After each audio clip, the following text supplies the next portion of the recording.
안녕하세요. 결의을 살리기 국민운동본부에서 주관하는 결의를 빛낸 역사 인물을 소개하겠습니다. 구강, 윤봉길, 유관순, 황희. 윤봉길. 농촌 계몽 활동을 통한 독립사상 고취하다. 윤봉길은 1908년 5월 23일 충남 예산군 덕산에서 태어났다. 본관은 파평, 본명은 오이, 호는 매헌이다. 충청남도 예산 출신으로 아버지는 윤왕이며 어머니는 경주 김씨로 원상이다. 윤봉길은 어렸을 때 학문에는 큰 뜻이 없었지만 사람됨이 준수하고 사회정의와 용기가 있었다. 그는 1918년 11세가 되던 해 향리의 덕산공립보통학교에 입학하였으나 1919년 3.1운동을 통해 민족적 분노를 목격하고 식민지 노예교육을 받지 않기 위해서 2학년이 되면서 학교를 자퇴하였다. 이후 최병대 문화에서 동생 윤성이와 한학을 공부했으며 1921년 성주록의 오치서숙에서 사서삼경 등 중국 고전을 익혔다. 1926년 서숙 생활을 마치고 농민계몽, 농촌부흥운동, 독서회운동 등으로 농촌 부흥에 전력하였다. 윤봉길은 19세가 되자 한문뿐만 아니라 당시 급변하는 국제정세에 대처하기 위하여 독학으로 국사와 신학문을 공부하였으며 야학회를 조직하여 향리 일대의 농민 자제들을 모아 가르쳤다. 1929년 22세 때에는 월진회를 조직하여 농촌 계몽운동을 전개하였는데 이를 통한 민족 독립정신을 고취시키는 데 힘썼다. 1930년 윤봉길은 23세 때 민족운동의 큰 뜻을 결심한 뒤 대장부는 살아서 돌아오지 않는다는 장부 출가 생불안이란 편지를 가족들에게 남기고 중국으로 망명하였다. 그는 간도를 근거지로 김태식, 한일진 등의 동지들과 함께 독립운동의 방법을 협의하며 준비하였다. 조국을 구하기 위한 망명을 떠나다. 윤봉길은 간도에 도착한 지 얼마 지나지 않은 동년 9월 일제가 조작한 만보산 사건이 일어나 한국과 중국 민간인의 적대감이 팽배해져 갔다. 이에 분노를 참을 수 없었던 그는 동지들과 함께 한인 동포들이 살고 있는 촌락을 순회하면서 간도 지역에 대한 일제의 간악한 흉계를 폭로하고 한국과 중국 간의 융화를 위해 힘썼다. 그는 자신의 활동 근거지를 청도로 옮겨 일제의 정세 파악과 한국 동포들의 실태를 조사하는 일에 힘썼다. 그는 이곳의 세탁소에서 일하면서 받은 임금의 일부를 고국의 가족에게 송금을 하면서 정세를 파악하였다. 1931년 10월 그는 본격적인 활동을 전개하기 위하여 독립운동의 본거지이며 대한민국 임시정부가 있는 상해로 갔다. 이곳에서 모직공장의 직공이나 중국인이 경영하는 세탁소에서 일을 하며 독립운동을 전개할 기회를 기다리고 있었다. 그는 상해에 체류하며 백범 김구를 찾아가 민족 독립을 위해 자신이 해야 할 일에 대하여 논의하며 지도를 받았다. 한편 김구가 이끄는 한인 애국단은 침체 상태에 빠진 임정과 독립운동의 활로를 타개하고 일제 간계로 발생한 만보산 사건으로 악화된 한국과 중국인의 민족적 감정 대립을 완화시키는 방도를 모색하고 있었다. 이에 상해 사변을 기회로 중국을 도와 중국인의 한국인에 대한 감정을 호전시키고 한일 투쟁의 새로운 방법으로 공동의 적인 일제의 군사시설 파괴, 요인 사살, 군자금 조달 등의 보다 적극적인 투쟁 계획을 진행시켰다. 이러한 계획 중의 하나가 부두에 있는 무기 창고의 파괴 계획이었다. 김구는 항상 이런 큰일을 수행할 때마다 결의어를 생각하는 치밀함을 보였다. 당시 일제의 군수물자 하역 작업은 만일의 사태를 고려해 일본인 노동자를 모집하여 진행하였다. 이에 일본에서 활동하고 있던 한인 애국단원에게 연락하여 상해로 파견하여 노동자로 취업시켜서 부두의 무기 창고를 폭파할 계획을 세웠다. 그리하여 일본에서 건너온 한인 애국단원 5명과 윤봉기를 부두 작업장에 침투시켰다. 그리고 계획에 필요한 폭탄은 휴대하여 들어갈 수 있도록 도시락과 물통 모양으로 제작하였다.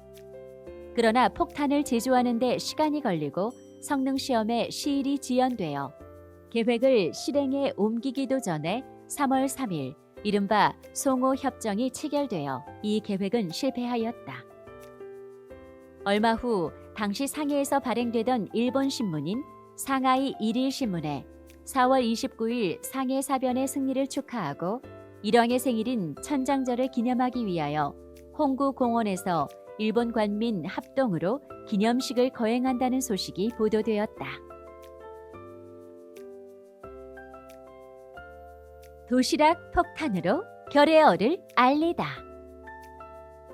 홍구공원의 기념식 거행 보도에 접한 윤봉길과 김구 등은 폭탄 투쟁의 실행을 위한 준비에 착수하였다. 김구는 고성능 폭탄을 물통형과 도시락통에 장치하여 그에게 주었다. 4월 29일이 다가오자 그는 여러 날을 야채상으로 가장하여 홍구공원 안의 식장 주변 거리와 거사할 위치 등을 면밀히 조사하며 치밀하게 준비하였다. 한편 김구는 그에게 일본인같이 보이게 양복을 사서 입히고 일제 침략 수뇌부인 시라카와 대장 등의 사진과 일장기 등을 준비시켰다. 백범은 다시 한번 결의어의 중요성을 강조하고 한치의 실수도 없어야 우리 민족이 소생할 수 있다고 근엄히 교육하였다. 마침내 1932년 4월 29일이 되자 윤봉길은 김구와 함께 마지막 아침 식사를 하였다. 평소와 같이 태연자약하게 아침 식사를 마친 그는 자신의 새로 산 시계를 김구에게 주며 자신의 시계는 앞으로 1시간밖에 쓸 수 없으니 서로 바꾸자고 하였다. 김구는 그 마음을 알고 시계를 바꾸었고 식장으로 가기 위하여 자동차에 오르며 자신이 갖고 있던 돈을 꺼내어 주었다. 그는 차창으로 고개를 내밀어 후일 지하에서 만나자고 인사한 뒤 거사를 위하여 홍구공원으로 갔다.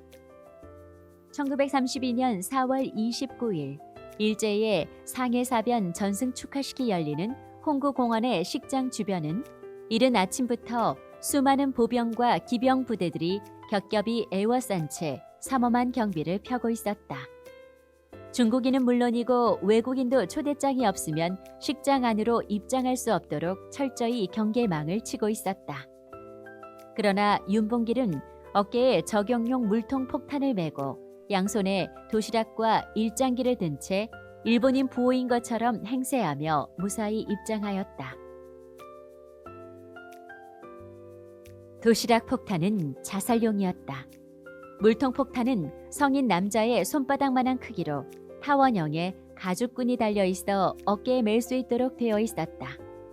폭탄은 하얀 헝겊으로 표면을 덮어 물통과 구분할 수 없도록 잘 만들어졌고 병마개를 손으로 돌려 연 뒤 안에 있는 끈을 잡아당기면 즉시 폭발하도록 되어 있었다.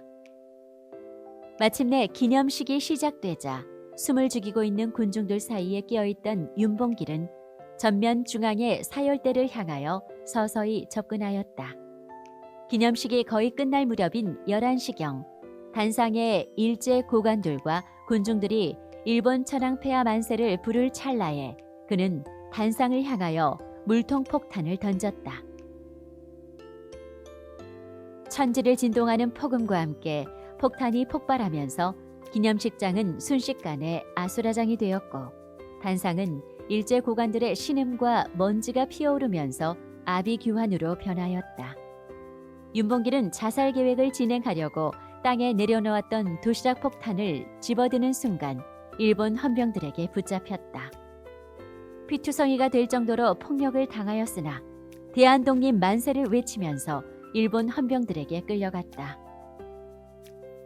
이 의거로 일본 거류민 단장 하단 정차는 그 자리에서 즉사하고 상해 파견 군사령관 시라가와 대장은 중상으로 입원하였다가 얼마 뒤 사망하고 일본 공사 중광교는 한쪽 다리가 절단되었으며 제3함대 사령관 야촌길 삼량대장은 실명하였다. 또 제9사단장 식전겸길 중장 상해 총영사 촌정 창송 거류민단 서기장 방야 등을 비롯하여 일본 군중 수명과 일제의 군관민 수십 명이 중상을 입었다. 윤봉길 의사의 홍구공원 폭탄 의거는 국내외에서 커다란 반향을 불러일으켰는데 국제적으로는 한국민의 항일투쟁과 임정의 광복 정책이 계속되고 있음을 널리 알렸다. 특히 중국인에게는 더욱 큰 충격과 감명을 주어 장개석은 중국의 100만 군대가 하지 못한 일을 한국의 한 애국 청년이 해냈으니 장한 일이라고 격찬하고 감탄하였다. 이후 중국 정부는 임정에 대해 소홀하였던 점을 사과하고 물신양면으로 적극적인 지원을 아끼지 않았다.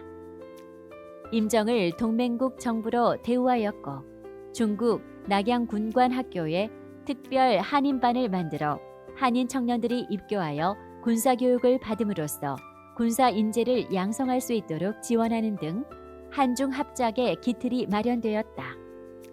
국내에서는 4월 30일 동아일보에 호외로 윤봉길 의사의 의거 사실이 보도되어 큰 충격과 환희를 불러일으켰다. 동시에 프랑스 조기에서는 한국인에 대한 대대적인 수색이 시작되어 안창호 등 많은 한인 동포들이 연루 혐의로 검거되었다. 이에 김구는 관련이 없는 무고한 동포들을 구하기 위하여 이 의거는 자신이 단독으로 개혁한 것이라고 신문에 성명을 발표하였다.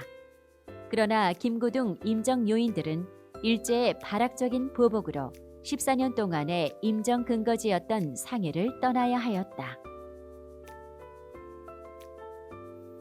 임시정부를 소생시키고 해외 독립투쟁에 활력이 되다.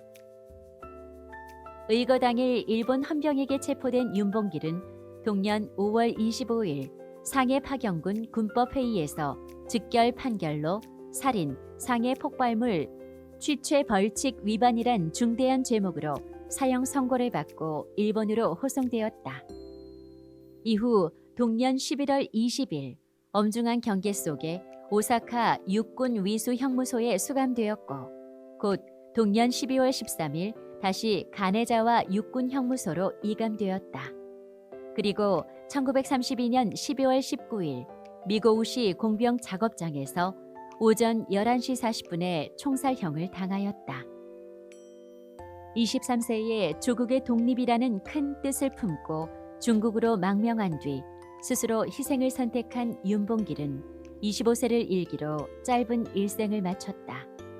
그러나 그의 희생은 민족의 독립을 위한 밑거름이 됨으로써 이후 독립운동의 뿌리는 더욱 단단해졌고 동지들에게 희망과 용기를 불러일으켰다.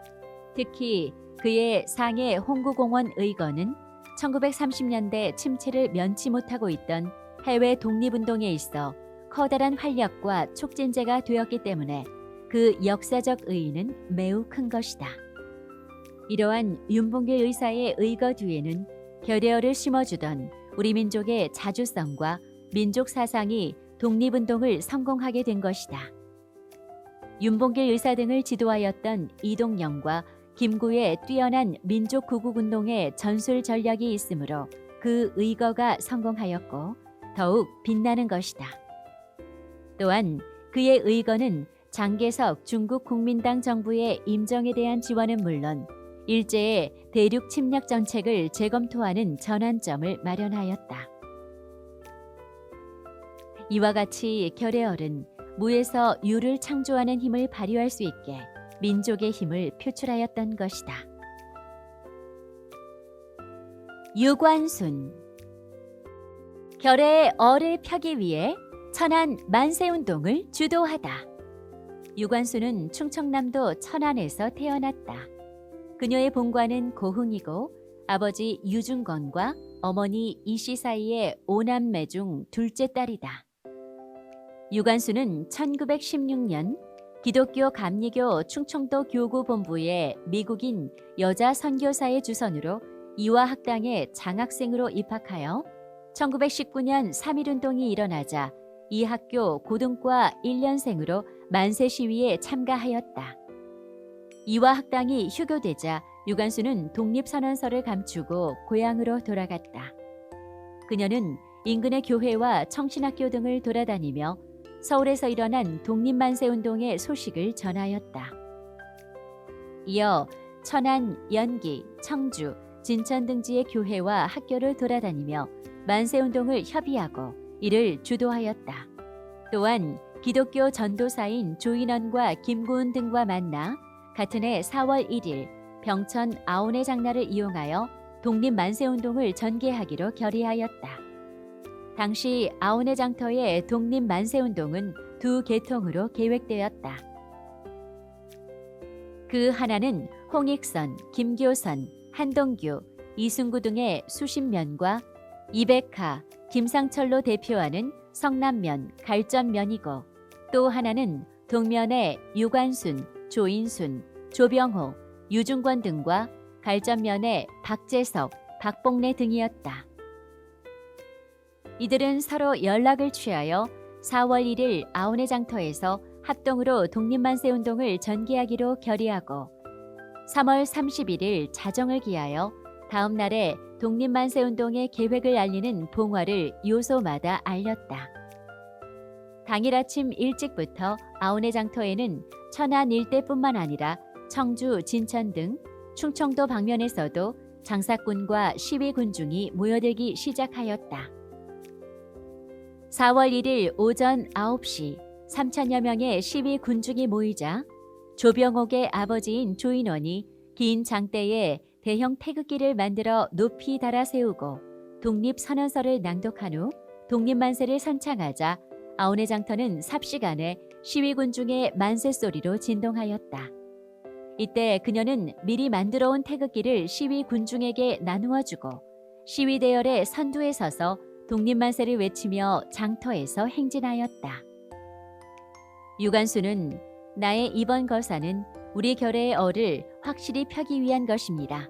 동포들이여 나를 따라서 일제 침략자를 이 땅에서 완전히 몰아냅시다 라고 외치며 시위를 주도하였다. 옥중에서 독립만세를 외치다 순국하다. 아온의 장터의 3.1운동이 절정에 다하던 오후 1시경 시위 소식을 듣고 황급히 출동한 일본 헌병은 시위대를 향하여 무자비하게 총칼을 휘둘러 선두에 있던 사람이 피를 흘리며 쓰러졌다. 유관수는 시위 군중과 함께 최초의 희생자를 둘러매고 헌병 파견소로 몰려갔다. 시체를 파견소 앞마당에 내려놓은 시위 군중은 일제 만행을 격렬하게 성토하였고 흥분한 일부 청년들은 파견소의 뒤로 돌아가서 전화선을 끊기도 하였다. 사태가 험악해지자 일본 헌병들은 파견소 내로 숨어버렸고 시위 군중은 조인원의 설득으로 충돌 없이 평온을 되찾았다. 그러나 오후 2시경 지원 요청을 받고 무장한 일본 헌병 분견대원과 수비대원 30여 명이 트럭을 타고 도착하여 총검을 휘두르고 무차별 사격을 감행하였다. 시위 군중이 사방으로 흩어지자 일본 헌병들은 시위 군중을 끝까지 추격하면서 발포하고 칼로 쓰러뜨렸다. 이러한 일본의 만행으로 유관순의 아버지 유관중과 어머니 이씨 등 19명이 현장에서 순국하고 30여 명이 부상당하였다.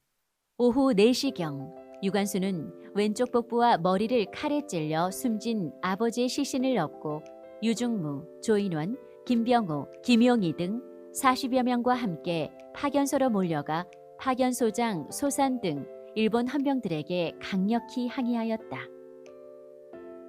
그러나 그녀는 독립만세운동의 주모자로 체포되어 공주 검사국으로 옮겨졌다. 이곳에서 공주 영명학교 학생대표로 독립만세운동을 주동하다가 체포된 오빠 유우석을 만났다. 유관수는 공주 지방법원에서 보안법 위반 혐의로 7년형을 선고받았으나 이에 불복하여 경성 복심법원에 공소하였다. 그러나 7년형이 확정되므로 서대문 형무소 특수감방인 지하굴에 감금되었다. 유관순은 옥중에서도 어윤희, 박인덕, 이신혜 등과 계속 독립만세를 외치다가 일본의 모진 고문의 여독으로 옥중에서 19세의 나이로 순국하였다.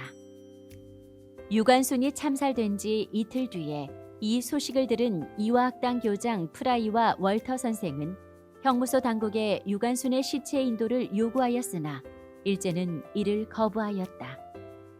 유관순의 학살을 국제 여론에 호소하겠다고 위협하고 강력하게 항의하자 일제는 할 수 없이 시체를 인도하였다. 석유 상자 속에 든 유관순의 시체를 열어보니 비참한 모습이었다. 1962년 대한민국 정부로부터 건국훈장 국민장이 추서되었다. 황희. 두문동에 들어가다. 황희는 1363년 개성 가조리에서 태어났다. 그의 본관은 장수이고 처음 이름은 수로이며 자는 구부, 호는 방촌이다. 아버지는 판강릉 대도호 부사 황군서이다. 황희는 어릴 때부터 총명하여 신동이라고 하였다. 황희는 조선 초기 국가의 기틀을 마련하는 데 노력한 유능한 정치가일 뿐만 아니라 청백리의 전형으로서 조선 왕조를 통틀어 가장 뛰어난 청백리 재상으로 꼽히고 있다. 그는 1376년 음직으로 보강군 녹사가 된 이후 1383년 사마시와 1385년 진사시에 각각 합격하였다. 그리고 1389년에는 문과에 급제한 후에 1390년 성균관 학록에 제수되었다. 황희는 1392년 고려가 망하자 72명의 유신들과 함께 두문동에 응거하였다. 그러나 그는 태조 이성계의 간청으로 1394년 성균관 학관으로 세자우 정자를 견임하였고 그 후 지계 문춘 추관, 사원 감찰, 우수뷰, 경기도 도사를 역임하였다. 황희는 1452년 90세의 나이로 한양에서 생을 마감하였다. 그는 파주의 방촌 영당, 상주의 옥동서원 등에 제향되었고 또 상주의 옥동서원과 장수의 창계서원에 제향되었으며 파주의 반구정에 영정이 봉안되었다. 세종의 묘정에 배향되었으며 시호는 익성이다. 태종이 하루라도 곁을 떠나지 못하게 하다. 황희는 1400년 형조, 예조, 이조 등의 정랑을 거쳐 1404년 우사간 대부가 되었다가 이듬해 지신사에 올랐으며 1408년 민무휴 등의 횡포를 제거한 후 형조, 병조, 예조, 이조의 판서를 역임하였다. 그리고 그는 1416년 이조 판서로 세자 폐출을 반대하여 공조 판서로 전임되었으며 이어 한성부 판사가 되었다. 특히 황희는 1418년 충녕대군이 세자로 책봉되자 이를 반대하여 서인이 되었고 교화로 유배되었다가 다시 남원으로 옮겨 유배되었다. 그러나 그는 1422년 풀려나 좌참참에 기용되었고 강원도 감찰사, 예조판서, 오의정 등을 역임하였다. 1427년 좌의정에 올랐고 1430년 투옥된 태석균의 가명을 사사로이 사원부에 부탁한 일로 탄핵을 받아 파직되었으나 이듬해 복직하여 영의정에 올랐다. 황희는 1449년 벼슬에서 물러날 때까지 18년간 영의정에 재임하면서 농사의 계량, 예법의 개정, 천첩소생의 천역 면제 등의 업적을 남겨 세종의 가장 신임을 받는 재상으로 명성이 높았다. 또한 인품이 원만하고 청렴하여 모든 백성들로부터 존경을 받았으며 시문에도 뛰어나 몇 수의 시조 작품도 전해진다. 황희는 성품이 너그럽고 어질며 침착하였다. 그리고 사리가 깊고 청렴하며 충효가 지극하였다. 학문에 힘써 높은 학덕을 쌓았으므로 태종으로부터 공신은 아니지만 나는 공신으로서 대우하였고 하루라도 접견하지 못하면 반드시 불러서 접견하였으며 하루도 좌우를 떠나지 못하게 하였다 라고 할 정도로 두터운 신임을 받았다. 노비들도 하늘이 낳은 똑같은 백성이다. 황희는 인품이 너그럽고 도량이 넓어 작은 일에 구애됨이 없었으며 벼슬이 높을수록 더욱 겸손하였다. 30년간이나 정승을 하였지만 그의 생활은 벼슬하기 전에 포위로 있을 때와 다름이 없었다. 그는 언제나 거적자리에서 취침하는 서민 생활을 하였는데 한 번은 왕이 그의 집을 방문하여 그의 생활을 직접 목격하고 감탄하여 말하기를 이 자리는 가려운데 긁기는 안성맞춤이겠구려 라고 하였다는 일화가 전해지며 청렴한 정승의 면모를 보여주었다. 황희는 국가대사에 임해서는 정의가 아니면 행하지 않았고 의기가 고다 바른 말을 잘하여 관직에서 2번이나 좌천되었고 4년 동안 귀양을 갔다는 사실은 그가 얼마나 강직하고 청렴한 관리 생활을 하였는가를 잘 나타내고 있다. 그는 공익본위의 선비적 절의를 존중함은 물론 인재를 양성하는 것도 게을리하지 않았다. 그것은 청백리 정신 중 가장 대표적인 요소이다. 또한 신료들의 국고 지출의 기강을 확립하였으며 공사 기강을 바로 세웠다. 태종의 사위 조대림의 비리를 엄히 다스림으로 사정에 성역이 없음을 몸소 실천하였으며 억울한 백성들이 고문을 이기지 못하고 허위 자백하여 형벌을 받은 자가 많음을 알고 사법의 정의를 확립하였다. 조광조는 세종께서 정치다운 정치를 하려고 개혁 정치를 펼 때 황희는 퇴근 후에도 관복을 벗지 않고 항상 부름에 대비하는 직무 자세를 지녔다 라고 그를 극찬하였다. 황희는 불법을 믿는 자유가 있다고 해도 백성과 국가와 풍속 등에 해로움이 있을 때는 배척되어야 한다고 주장하였다. 예를 들면 종교의 본질에 어긋난 경비를 낭비하지 못하도록 하였으며 비록 유학자이지만 불교의 불신보다는 폐해를 가능한 한 축소시키기 위하여 노력하였다. 그는 절의를 존중하였으나 그것이 백성을 위하는 것이 아닐 경우 절의보다는 오히려 백성을 위한다는 가치관을 더욱 중요시하였다. 예를 들면 강원도에 순진사로 있을 때 흉년으로 백성들의 생활이 곤궁함을 알고 이를 해결하기 위해 대용 식품을 만들어 제공하였다. 이외에도 백성을 위해 많은 선정을 남겨 관동지방 사람들은 그를 기리기 위하여 소공대를 만들었고 세종은 마침내 그를 청백리로 선정했다.